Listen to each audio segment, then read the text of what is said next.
What's happening, fools? Everybody having a good day, good night, good evening, whatever. I don't know what time it is when you're watching this.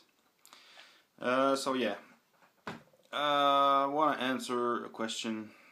Like, why do I love the TOBH so much? You know, what makes it so special to me?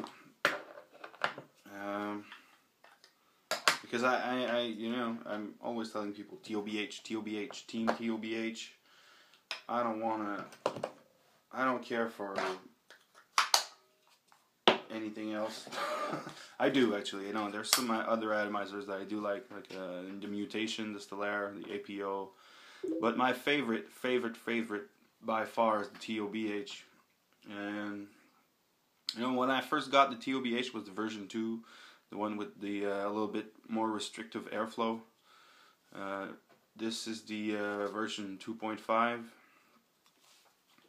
that I will be demonstrating on. I did like it, but I was used to the Stellar, and it didn't take too long after I got it that I just went back to the Stellar and sort of gave up on it a little bit. Not gave up on it, I still liked it. I always loved the fact that you could take off the heatsink. Well, now I have a chuff cap on, but you know, the heatsink that's usually on here. Just take it off, you know, drip on it, put it back without having to take the whole cap off. That to me is one awesome feature. It's hard to go back to something where you have to take the whole cap off when you're used to this. And the way I built this is why I love this so much. There's another way of building this than the usual standard way. There's a different method of building your coils and wicking it. And this is what I'm going to show in this for anybody that has a TOBH and wants to try this out. I think this is really the best way to do a build on this atomizer, and it really changes like how it functions. David Leiden told me about this trick, and I tried it, and I was like, damn man, this really wakes up the atomizer and I don't know, makes it just perfect.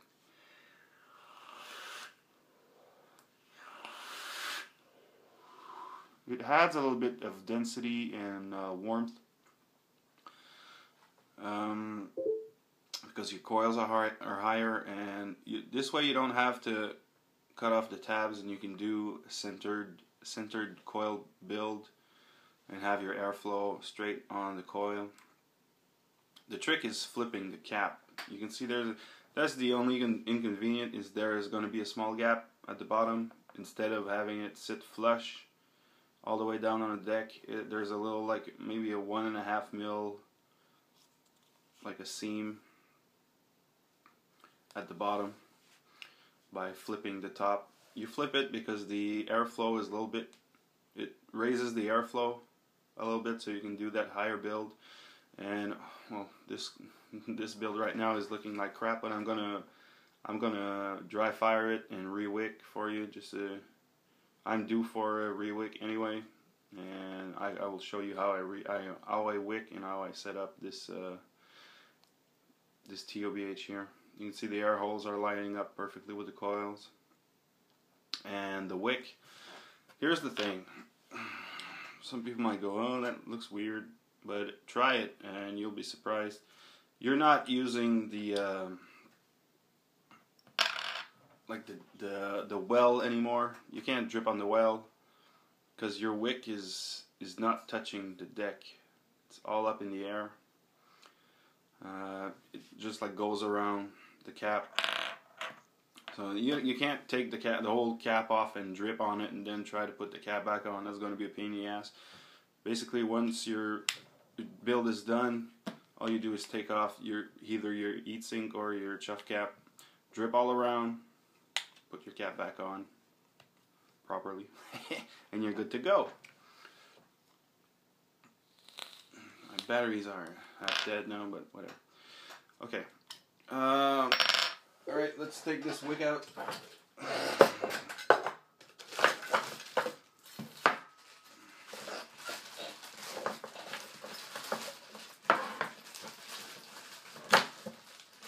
If I can find all my tools. Anyways, all I I need is this, and a pair of scissors. So, it looks like crap right now. I'm gonna take those wicks out.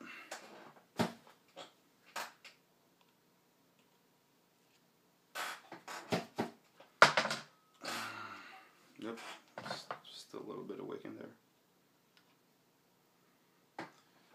Alright, there you go. Dry fire. Get that gunk off. It's probably going to catch fire. There you go.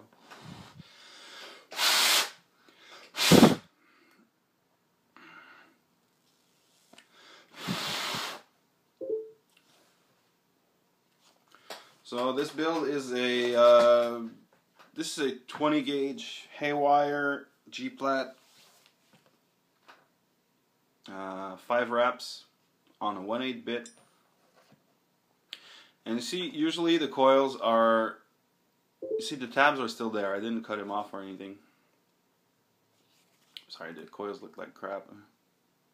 They're old. They're like a week and a half old, maybe 2 weeks. But yeah, you see the tabs are still there, but the coil is about maybe 2 millimeters higher than the tabs, so you don't have to worry about the tabs anymore. You know, usually your coil would be about, you know, the same height as the tab. You don't want to do this on this deck. I mean, it works, but you know, that's the way you're supposed to use it. But this build is much better. You see, you wanna have the coils about the same height as your screw on your middle post there. Anything higher, you'll run into trouble because it's gonna either touch your chuff cap or your heatsink, and you don't wanna have that, because you're either gonna melt this or fucking have a short on your heatsink because it's metal. But alright, dry fire it. It takes a while because the batteries are dead. Hold on, I'm just gonna put some new batteries in it. Fuck.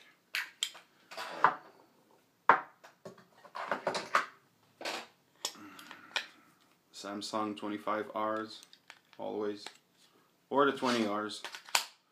20Rs hit a little bit harder, but they don't last as long, so I prefer 25. They hit hard as fuck anyways.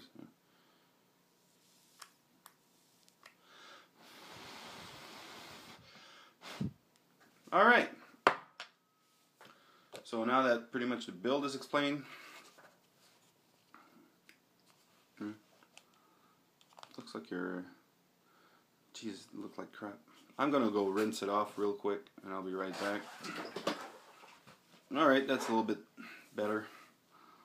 Still grayish, but you know, it's an old build. So. Alright, so let's re-wick this fucker. Gonna grab some cotton balls, organic cotton balls. You can do this with Shiseido or whatever, Japanese cotton, whatever you want to use. I got it both. I don't see that much difference with the cotton pads and the expensive ones, or cotton bacon or whatever. So I just use the organic cotton. I don't care, man. I don't care. So, you know, just undo a little ball. Unroll it. If you can. This one is giving me some trouble for some reason. Probably just because I'm on camera. Because, you know, that's how it goes. So, taking a strip of cotton. You want to get it tight in there, for especially for a low build like this. This is like 0.06, I think. That haywire, though, does not play around. So I folded it over because it wasn't thick enough. And I'm just rolling it a little bit pack it in. Yeah, here you go. Put your little tail in there. Whoop. Yeah. Move it back and forth a little bit so it's fluffy on the inside of that coil. There you go. Let's grab another one.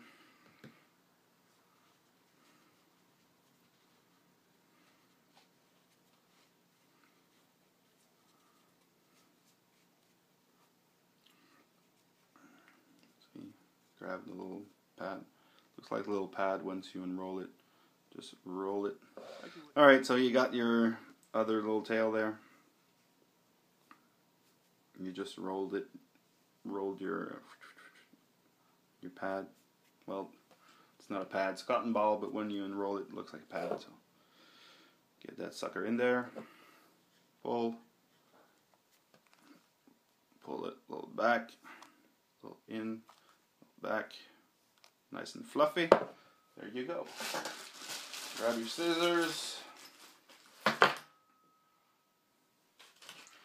And you want to cut it at a little bit of an angle because it's going to take the shape of your top cap, which is round. So if you cut it a little bit of an angle, it's just it makes it easier. It makes for a cleaner wick.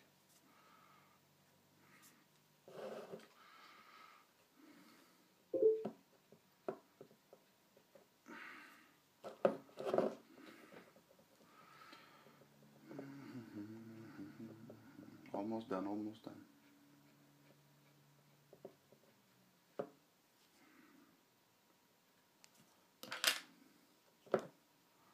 There you go.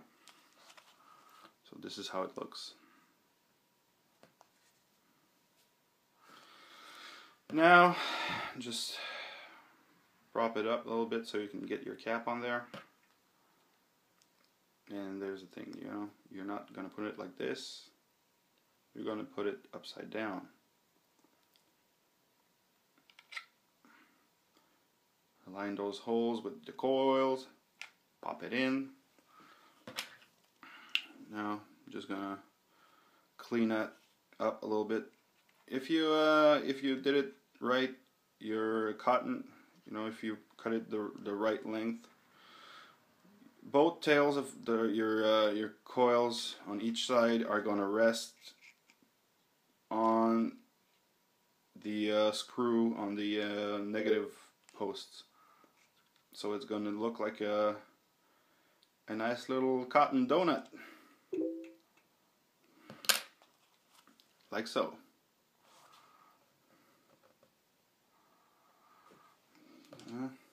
Put this cotton away. Get some juice on there. What juice am I going to use? About, yeah, some of this drip line from Vape Game. Oh, I actually have their t-shirt on. Drip line. This is some good juice. I haven't reviewed this yet. I have a couple of their 120 ml bottles like this. Good stuff. I'm gonna do a little review on this juice. A little bit at a later time. Juice that sucker up. So basically, yeah, that's what I was saying. When you want to re-drip, just take your cap off. See your wick, grab your dripper, well, your bottle, whatever, and go around. If you can see, just whoop, and you might think it doesn't hold the same amount of juice as when you're dripping on the you're using the well to drip on, but you are wrong. It holds a lot of juice. And there you go. That's how you set up your TOBH upside down. And to me, like I said, it has density. It has. I think you can. I think you actually get more pulls this way than when you utilize the deck. And the juice just, you know, it's all around the coil, so it's just moving towards the coil. A lot easier than when your wick is going down, touching the well, and then has to go, the juice has to run back up and to, you know, get to the coil. It's a little bit hotter of a vape because the coils are closer to your mouth, well, to the drip tip. So when you inhale, it's a little bit hotter, but I like a hot vape, so. I don't know. Try it. Let me know what you think. Everybody that's tried it so far has loved this way of setting up the TOBH. And for me, I've said it many times, favorite atomizer. I don't care what the hell comes out. This is always going to be my, well, you never know. But as it stands right now, for months and months, I always go back to the TOBH. No matter what I try, no matter what I buy, everything else just ends up on a pile that I use from time to time. But this is my favorite. This is my go-to for everything. You know, just for, you see me doing videos of cloud chasing, I'm using the TOBH. You see me on the street vaping, I'm vaping on the TOBH. This is my all-day vape. This is my cloud chasing build. This is my competition build. This is what I won the competition with last time. And so yeah, try it out. Let me know what you think. Everybody have a good one. Vape on, motherfuckers.